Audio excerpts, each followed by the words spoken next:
Почитувани, луѓето на СДС во судството го спасија Филипче од одговорност за пожарот во модуларната болница. Со тие кадри нема независно судство. Венко Филипче, како министер за здравство која потпишал спецификацијата за модуларната болница во Тетово, е директно одговорен за смртта на 14 луѓе. 14 луѓе живи изгореа во модуларната болница, а за тоа што правеше анекси на договори за 20% повеќе пари, не беше повикан на разговор во обвинителството. Во секоја држава со нормално судство и обвинителство, кој не е во скутот на Заев и Ахмети, Венко Филипче сега ќе беше зад решетки.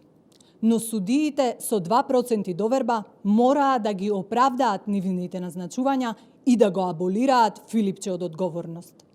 За да не лежи Венко Филипче, лежат периферни ликови во здравството од тоа време, како Етеми и Бесими, директори на Тетовската болница, кои исто така не смеа да бидат осудени со реални казни, за да не пропеат очигледно за нивниот шеф, па добија по неверојатни 1,5 година затвор.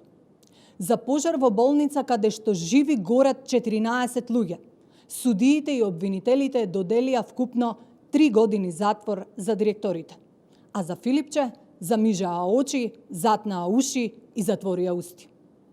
Релацијата на одредени судии и обвинители кои се уште работат по насока на СДС ги оставија криминалците по улиците, а народот без правда. Потребни се итни реформи во судството и конечно вистинска правда и одговорност. Ви благодарам.